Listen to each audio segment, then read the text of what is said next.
Welcome to one of the most disturbing cases ever recorded in American history.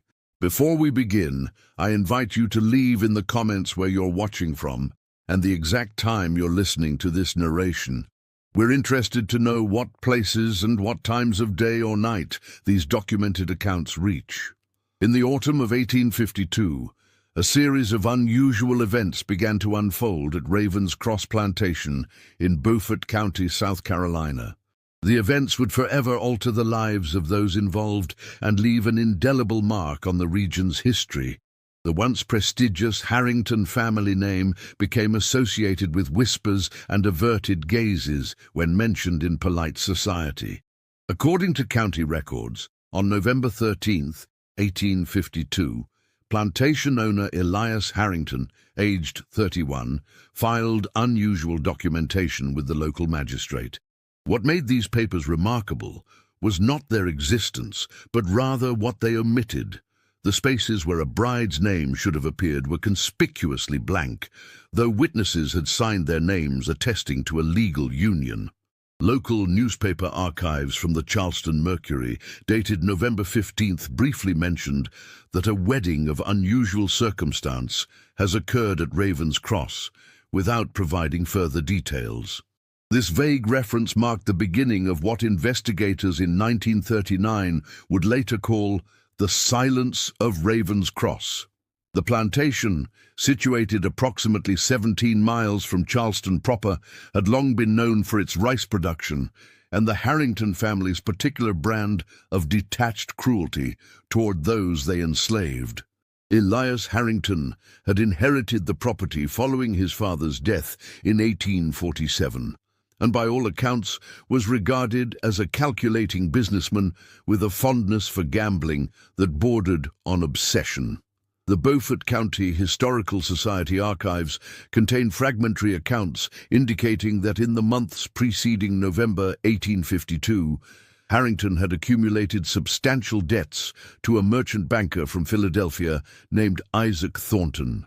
Correspondence between the men, discovered during the renovation of the Charleston Customs House in 1963, revealed a series of increasingly desperate pleas from Harrington for extensions on his payment deadlines. The final letter in this collection, dated October 28, 1852, contains only the cryptic line, "The matter is resolved as discussed. You shall have your satisfaction, though not in the manner originally intended. What happened in the intervening weeks remains subject to speculation and the scattered accounts of household staff that were later recorded by Harriet Jacobs, a writer who documented slave narratives in the 1860s. According to these accounts, Thornton arrived at Ravens Cross on November 10th, with documents that would have transferred ownership of the plantation had Harrington not agreed to certain terms.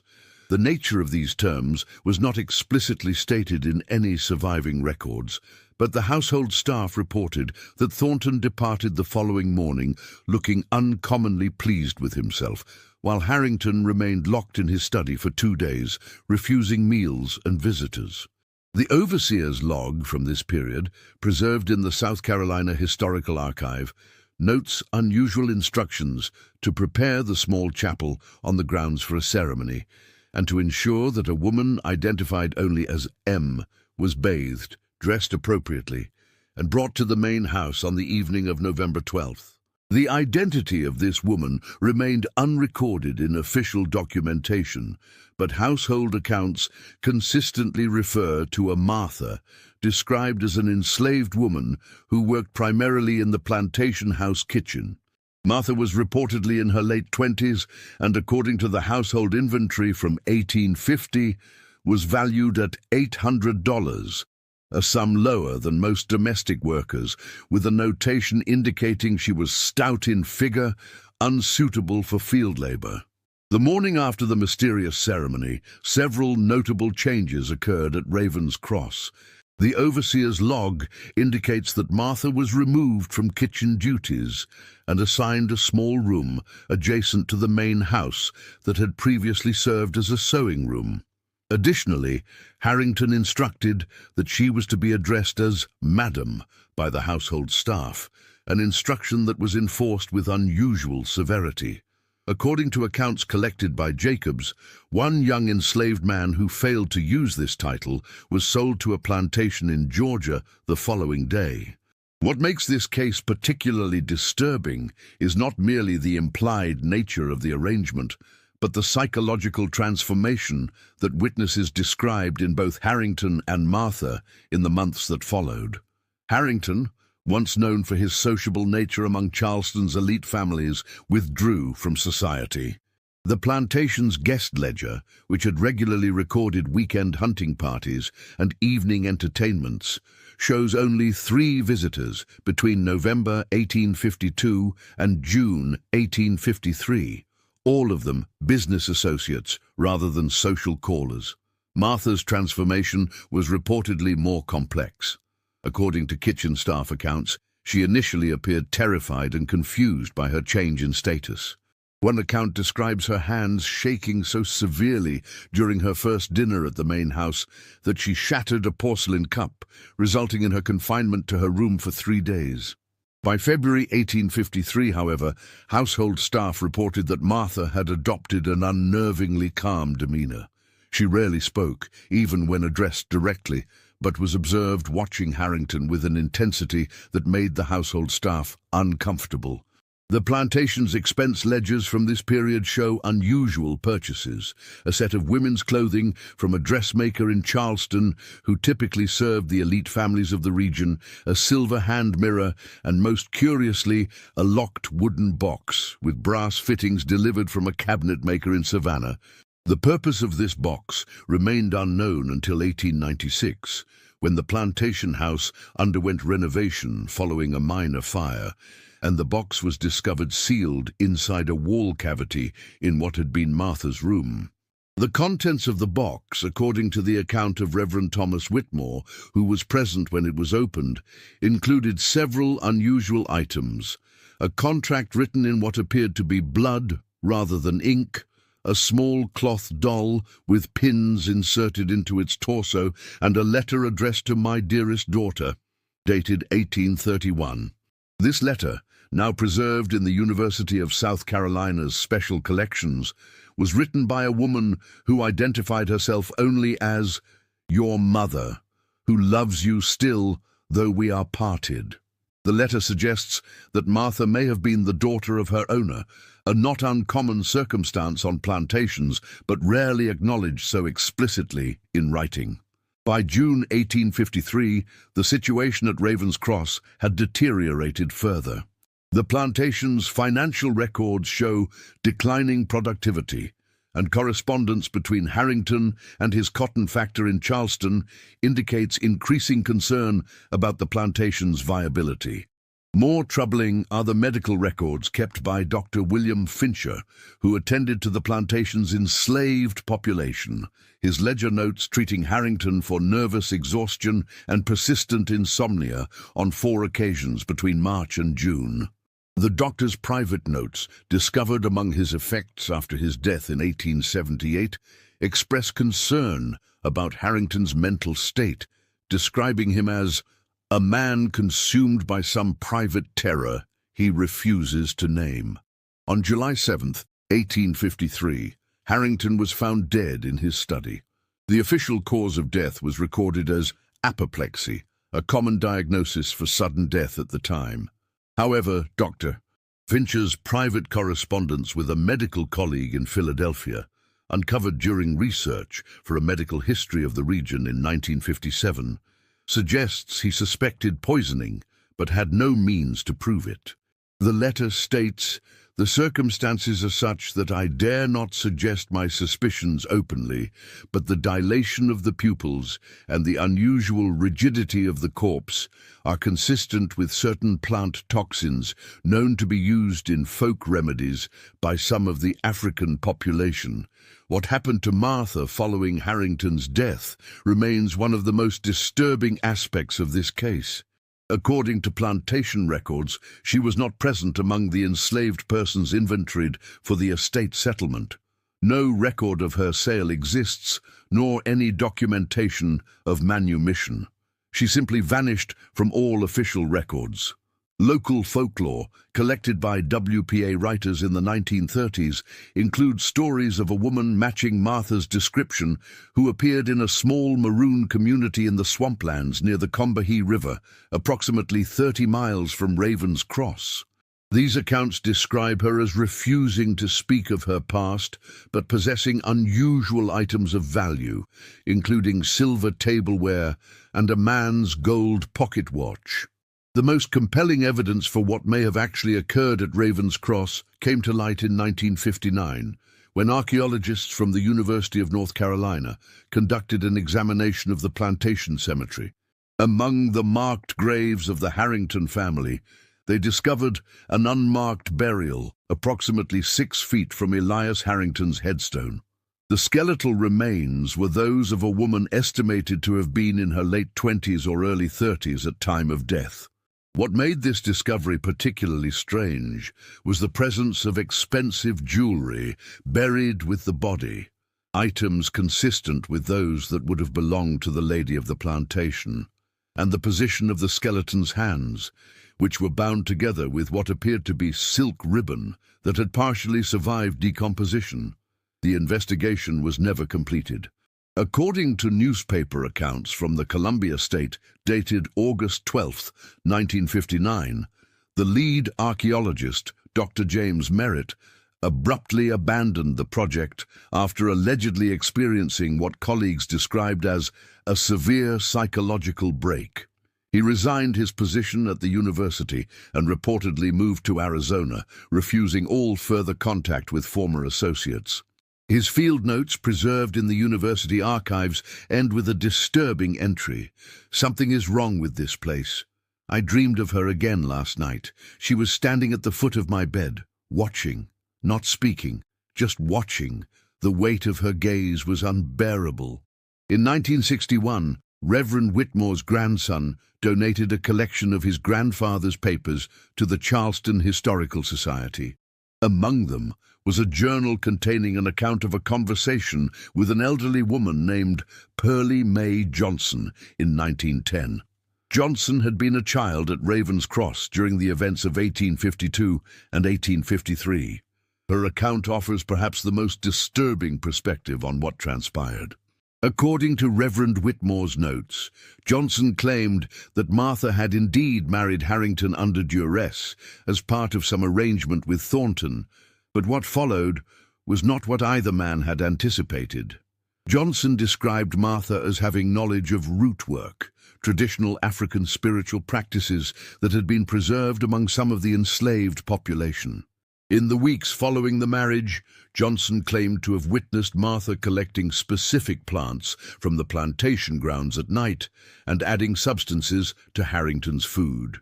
She described Harrington as changing gradually, becoming increasingly compliant to Martha's quietly spoken suggestions. Johnson's account suggests that by April 1853, it was Martha, not Harrington, who was effectively making decisions regarding the plantation's operations, though these decisions were still voiced by Harrington himself. Most disturbing was Johnson's description of Martha's demeanor during this period. According to Whitmore's notes, Johnson said, "She never raised her voice, never showed anger. She would sit for hours, just watching him. Sometimes she would smile, but never with her eyes. Her eyes stayed cold, cold like river stones in winter. And he knew. Toward the end, he knew what was happening to him, but he couldn't stop it, couldn't stop himself from doing whatever she whispered to him to do."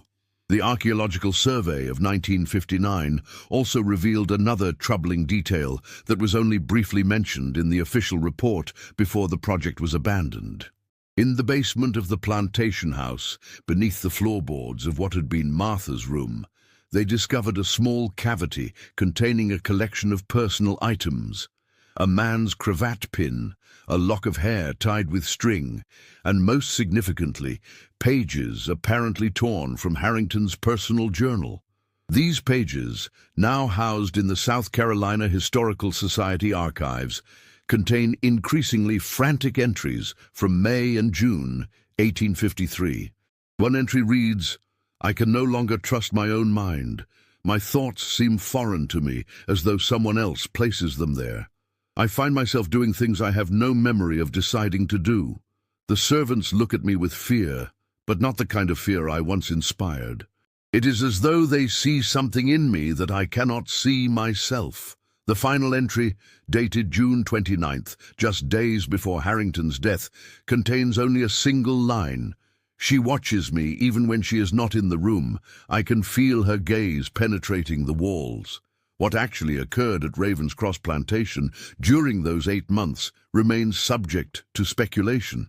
The official record states simply that Elias Harrington died of natural causes and that the plantation was sold to pay his outstanding debts. No mention is made of a wife or widow in any of the probate documents. The plantation itself changed hands several times in the decades that followed, before being largely abandoned after the Civil War. The main house remained standing until 1942, when it was destroyed by fire under circumstances that the local sheriff's report described as suspicious in nature, but lacking evidence of specific wrongdoing. Today, only the foundations of Ravenscross remain visible, partially reclaimed by the surrounding forest. The site is located on private property and is not accessible to the public. According to local residents interviewed in 1968 for an oral history project conducted by Emory University, the area has a reputation for being unwelcoming. One elderly resident, who declined to be identified, claimed that on certain nights, particularly in November, it is possible to see lights moving among the ruins, though no one has lived there for generations. The case of Elias Harrington and the woman known only as Martha represents a disturbing chapter in American history, not merely for the implied circumstances of their union, but for the psychological warfare that appears to have followed. It stands as a stark reminder of how systems of oppression can create the conditions for profound psychological horror, and how the dynamics of power can shift in unexpected and disturbing ways. Her notes, which were never published but are preserved in the university archives, contain a passage that perhaps best summarizes the lingering unease that surrounds this case. What happened at Ravenscross was not merely a reversal of power, but something more fundamentally disturbing. A demonstration that bondage takes many forms, and that the human capacity for patient, calculating vengeance can transcend even the most oppressive circumstances. The Charleston County property. Records indicate that the land where Ravenscross once stood was purchased in 1968 by a corporation registered in Delaware. In 1967, a graduate student in history at Howard University attempted to research the case further, but abandoned her dissertation after reportedly experiencing nightmares so severe that she required hospitalization. All attempts by historical researchers to access the property since then have been denied. The last known photograph of the ruins, taken from the adjacent public road in 1970, shows only crumbling stone foundations and a single chimney standing amid encroaching vegetation. The photographer, amateur historian Robert Mercer, noted in his journal that while developing the film, he noticed what appeared to be a figure standing among the ruins, a figure not visible when he had taken the photograph. Mercer never returned to the site. Some historians have suggested that the story of Ravenscross represents nothing more than a cautionary tale about the moral corruption inherent in the institution of slavery. Others point to the unusual consistency in accounts from various sources spanning more than a century as evidence that something truly disturbing occurred there, something that cannot be easily dismissed or explained away. Whatever the truth may be, the silence that descended over Ravenscross in November 1852 continues to echo through the historical record, a reminder that some chapters of history resist full illumination, perhaps because what they might reveal about human nature is too disturbing to confront directly. In 1957, a descendant of Isaac Thornton donated a collection of family papers to the Historical Society of Pennsylvania. Among them was a single page of correspondence dated October 3, 1852, apparently written by Thornton to a business associate in New York. The letter contains a passage that adds yet another disturbing dimension to the case. I have devised a most amusing solution to the Harrington debt. The man's pride will be his undoing. He believes himself to be purchasing time with this arrangement, but I am purchasing something far more valuable, the opportunity to witness justice of a poetic nature. The woman remembers him, though he does not remember her. She has waited a very long time for this reunion. The implication that Thornton and Martha may have been collaborating in some way, and that Martha and Harrington had some prior connection unknown to him, has never been definitively proven. The trail of evidence grows cold here, lost to time, and the deliberate destruction of records that might have provided clarity. What remains is a haunting sense that at Ravenscross Plantation, a complex and terrible form of justice may have been enacted through means that rational history struggles to accommodate. The land where Ravenscross once stood remains undeveloped to this day. Local residents still avoid the area after dark. Some claim to hear sounds coming from the property on certain nights, not screams or wailing, as ghost stories might suggest, but something perhaps more unsettling. The sound of quiet, patient footsteps moving back and forth, as though someone is still waiting, still watching, still not quite finished with whatever began there in the autumn of 1852. In 1969, the last known direct descendant of Elias Harrington died in a nursing home in Virginia. According to the attending physician's notes, his final coherent words were, "She's still waiting for me. She's been waiting all this time." When asked who he meant, the elderly man reportedly became agitated and would only say, "The one who watches, the one who waits, the one who knows." He died later that evening. The nursing home staff reported that despite the room being kept at a comfortable temperature, his body was found unusually cold to the touch. Perhaps the most fitting epitaph for this disturbing chapter in American history comes from the fragmentary journal of Martha herself, 3 pages of which were discovered inside the lining of a dress preserved in the textile collection of the Charleston Museum in 1964. The final entry, dated July 6, 1853, the day before Harrington's death, reads simply, "Tomorrow I will be free, not as he understands freedom, but as I have come to understand it." Freedom is not merely the absence of chains, but the presence of justice, and justice, like vengeance, is a dish best served with patience. I have waited 7 years for tomorrow. I could have waited 70 if necessary. Some hungers transcend time. The case of Ravenscross remains officially unsolved, though perhaps unresolved would be a more accurate term. What transpired there continues to resist conventional historical analysis, remaining instead in that shadowy territory where documented fact meets psychological horror. A reminder that the darkest chapters in human history are not always those written in blood, but sometimes those written in the invisible ink of calculated silence and patient retribution.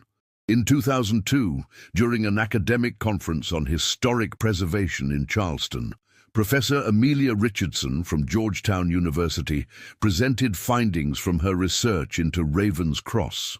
Among her discoveries was a series of letters between Isaac Thornton and his sister in Boston, dated between 1845 and 1852. These letters, found in a private collection and never before made public, revealed a connection that cast the entire case in an even more disturbing light. According to Thornton's correspondence, Martha had once been owned by the Harrington family when Elias's father was still alive. She had been sold to Thornton's business associate in Philadelphia in 1845, following an incident described only vaguely as a matter requiring distance and discretion. Thornton wrote that Martha had been instrumental in certain business arrangements and that he had found her insights into the Harrington household invaluable. Most significantly, a letter dated September 1852 contained a passage that suggested Martha had specifically requested to be returned to Raven's Cross. The woman insists that the time has come for her return. She speaks of it with such certainty that I find myself convinced of her purpose, though she reveals little of what that purpose might be. She has served me well these 7 years, and if this final service to her results in the resolution of the Harrington debt, I consider it an arrangement beneficial to all parties, save perhaps Harrington himself, though his suffering is of no consequence to me. Professor Richardson's research also uncovered census records from 1840 that listed a female child, aged approximately 4 years, among the Harrington Plantation's enslaved population. The child was recorded as Martha Mulatto, with a notation indicating she was daughter of kitchen woman Esther. Subsequent census records from 1850 showed no listing for an enslaved woman named Esther at Raven's Cross. Parish death records from St. Michael's Church in Charleston, dated May 1844, include an entry for burial of enslaved woman Esther, property of Harrington Plantation, aged approximately 28 years. Cause of death, falling from height. The brevity and clinical nature of this entry belies what local oral histories, collected by Richardson from descendants of formerly enslaved families in the region, suggest was a far more troubling incident. According to these accounts passed down through generations, Esther had not fallen, but had been pushed from an upper window of the plantation house following an altercation with Harrington Sr. The nature of this altercation was never explicitly stated, but several accounts implied that Esther had threatened to reveal something that would have damaged the Harrington family's reputation, possibly related to the parentage of her daughter. This historical context added a new dimension to Martha's actions years later.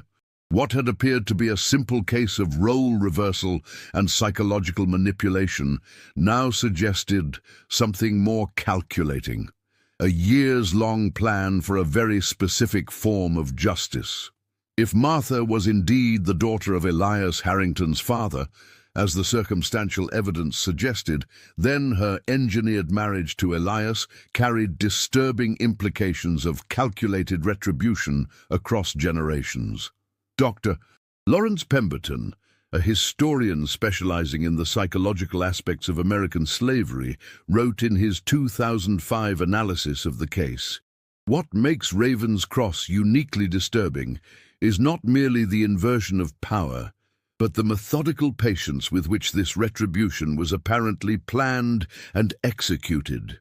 If the available evidence is to be believed, Martha waited 7 years for her opportunity, cultivated the necessary alliance with Thornton, and then implemented a psychological campaign that systematically dismantled not just Harrington's status and sanity, but his very sense of self. This represents a form of psychological warfare that is both horrifying and, in the context of the profound injustices of slavery, uncomfortably understandable. In 1948, a collection of folk remedies and practices was documented by ethnographer Rebecca Mitchell among elderly, formerly enslaved people living in coastal South Carolina.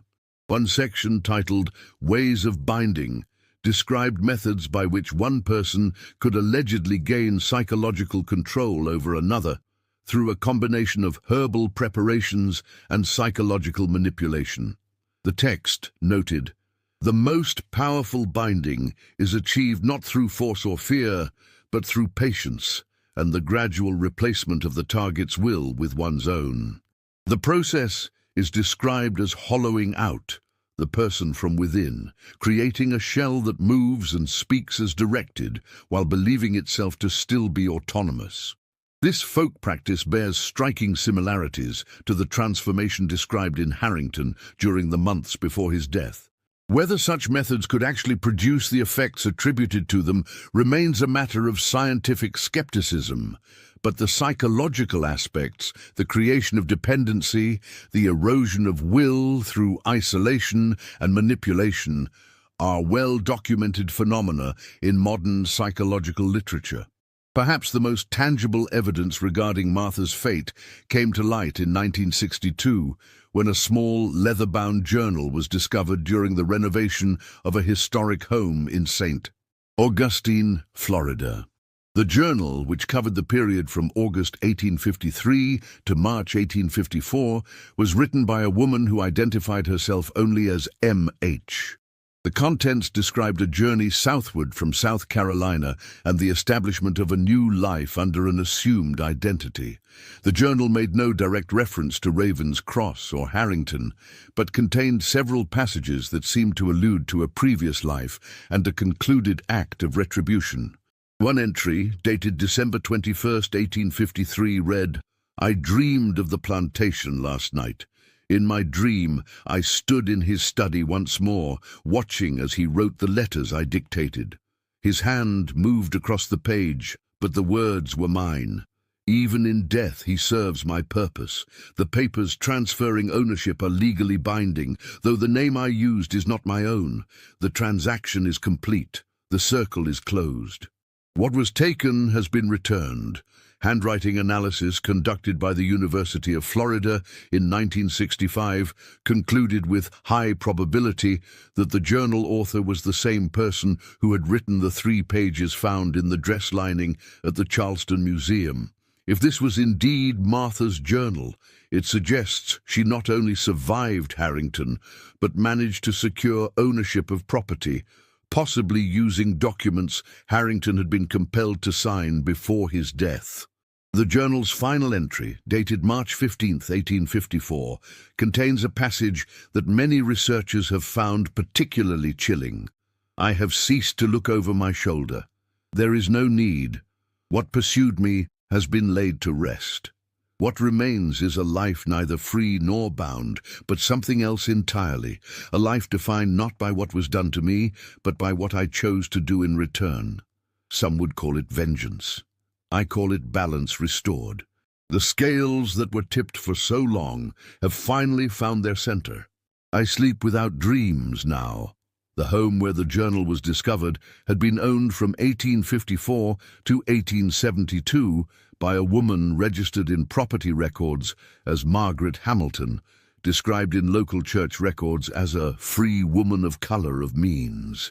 She was respected in the community for her philanthropy, particularly her support of education for formerly enslaved children following the Civil War. Upon her death, her property was bequeathed to a school for freed people. No surviving photographs of Margaret Hamilton exist, and her grave in the St. Augustine Cemetery bears only her name and the dates 1824 to 1872. A life spanning from bondage to freedom, from obscurity to quiet influence. In 1968, author James Baldwin visited the site of Raven's Cross while researching a book that was never completed. His notes, archived at the Schomburg Center for Research in Black Culture, include a reflection on standing among the ruins. There is something in this place that resists conventional narratives of victimhood. The horror here is not just what was done to the enslaved, but what one of the enslaved chose to do in return, not in a moment of desperate rebellion, but through a calculated campaign of psychological warfare that spanned years. It forces us to confront uncomfortable questions about justice, vengeance, and the human capacity for both suffering and inflicting suffering.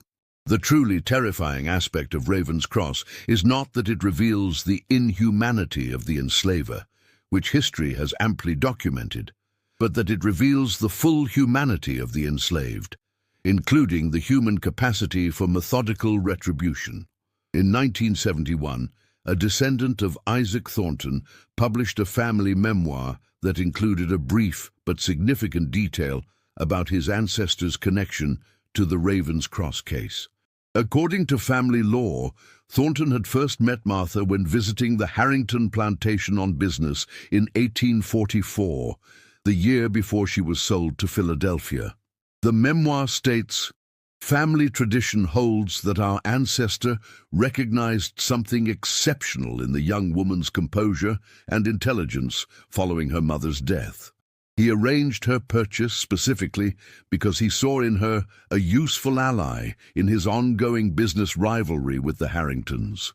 What he could not have anticipated was that she would ultimately orchestrate a form of justice that exceeded even his considerable capacity for calculating retribution."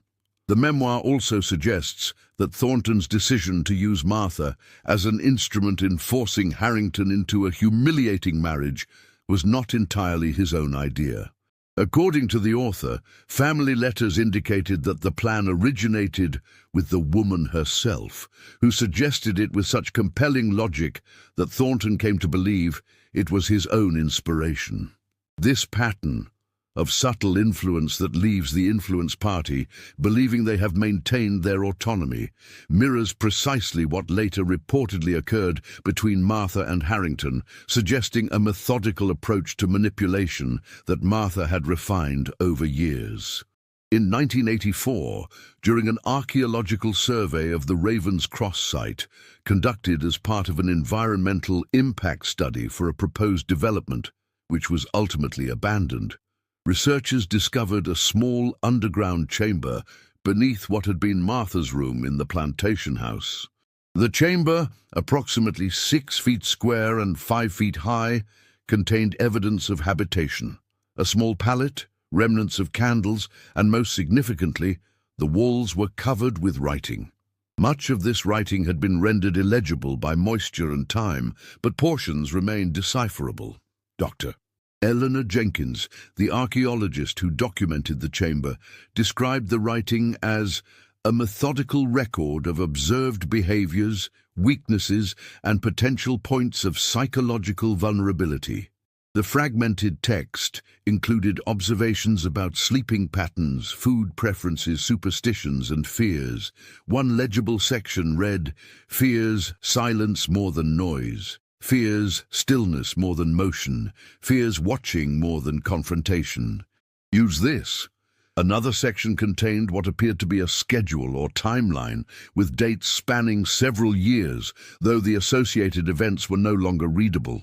Jenkins's report, published in the Journal of Historical Archaeology in 1985, concluded, "The chamber appears to have been used during Martha's initial time at the plantation before her elevation to the status of Harrington's wife. The evidence suggests it served as a place where she could document and plan what appears to have been an extraordinarily patient campaign of psychological manipulation." The methodical nature of the notes, their focus on exploitable weaknesses, and the apparent timeline indicating a years-long strategy suggest a level of calculation that transforms our understanding of this historical case from one of spontaneous role reversal to one of meticulously planned psychological warfare. The development company that had commissioned the environmental impact study abruptly withdrew their proposal following the discovery of the chamber. The company's internal correspondence, which became public during a subsequent lawsuit by investors, included a memo from the CEO stating, "The historical complications associated with this property make it unsuitable for residential development. The potential for negative publicity outweighs any projected profit margin." The land was subsequently donated to a conservation trust with the stipulation that no construction would ever take place on the site. In 2010, a graduate student in forensic anthropology at the University of Tennessee obtained permission to re-examine the skeletal remains discovered in the unmarked grave near Harrington's burial site in 1959. Using advanced analytical techniques not available during the original examination, the researcher determined that the woman had died not in 1853, but significantly later, possibly in the 1870s, based on trace elements present in the bone structure. This finding contradicts the assumption that the remains belong to Martha and suggests instead that they may have been those of another woman entirely, perhaps someone connected to the Harrington family who was buried near Elias years after his death. This discovery reignited interest in the Margaret Hamilton of St. Augustine, leading researchers to petition for an examination of her grave. The request was denied by local authorities out of respect for the deceased, leaving the potential connection between Martha and Margaret Hamilton in the realm of compelling but unproven historical theory. The most recent scholarly examination of the Ravens Cross case was published in 2018 by Dr. Valerie Henderson, a historian specializing in power dynamics during American slavery. Her analysis offers perhaps the most comprehensive psychological assessment of what may have transpired. What makes the Ravens Cross case so disturbing to modern sensibilities is not that it inverts the expected power dynamic, but that it suggests a form of resistance to oppression that operates not through physical rebellion or escape, but through psychological colonization. Martha appears to have identified the fundamental vulnerability in the system of human bondage, that those who claim ownership of others remain themselves vulnerable to influence, manipulation, and psychological dependency. Henderson continues, "The evidence suggests that Martha did not merely seize an opportunity for revenge when it presented itself, but rather created that opportunity through years of patient calculation, strategic alliance building, and psychological study of her target. She weaponized the very invisibility forced upon her, the assumption that an enslaved woman, particularly one described dismissively in records as stout and unsuitable, could not possibly possess the intellectual and psychological capacity for such manipulation. This weaponization of underestimation represents a form of resistance rarely acknowledged in our narratives of slavery and its aftermath. The land where Ravens Cross Plantation once stood remains undeveloped to this day, protected by its conservation status.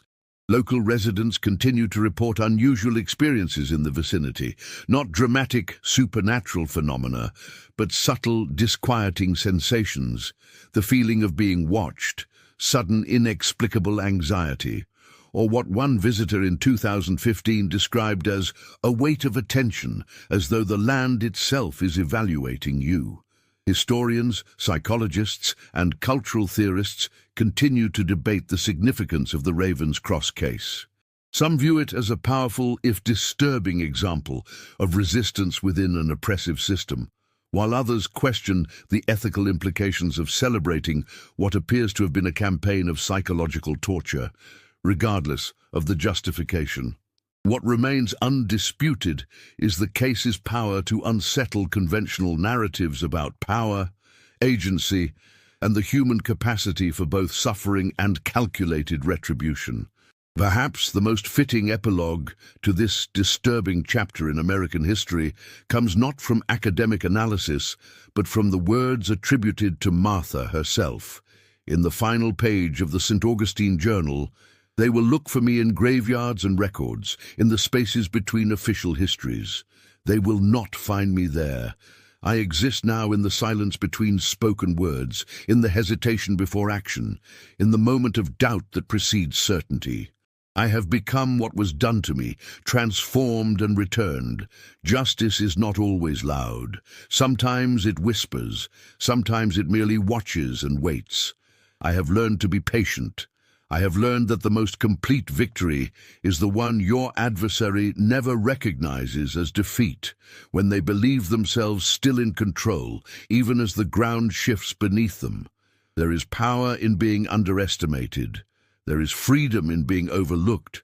There is victory in being thought defeated. Remember this. Today, the ruins of Ravens Cross lie silent among the encroaching forest of coastal South Carolina. The stone foundations remain visible, a testament to what once stood there and the events that transpired within those walls. Visitors to the area, the few who know its location and history, often report an unsettling sensation, not of supernatural dread, but of being measured, evaluated, judged by something unseen yet acutely perceptive. As one local guide described it in 2020, it ain't ghosts people feel out there. It's something colder and more calculating than that. It's like the air itself remembers what happened, how patience and planning can turn the tables when you least expect it. It's a place that reminds you to watch carefully who you think ain't watching you. The case of Raven's Cross remains officially unresolved in historical records, existing in that liminal space between documented fact and psychological horror. It stands as a stark reminder that the darkest chapters in human history contain complexities that resist simple categorization, and that the capacity for calculated retribution is as much a part of our shared humanity as the capacity for suffering and endurance. In the silent ruins of Raven's Cross, that complexity continues to echo through time, patient, watchful, and unresolved.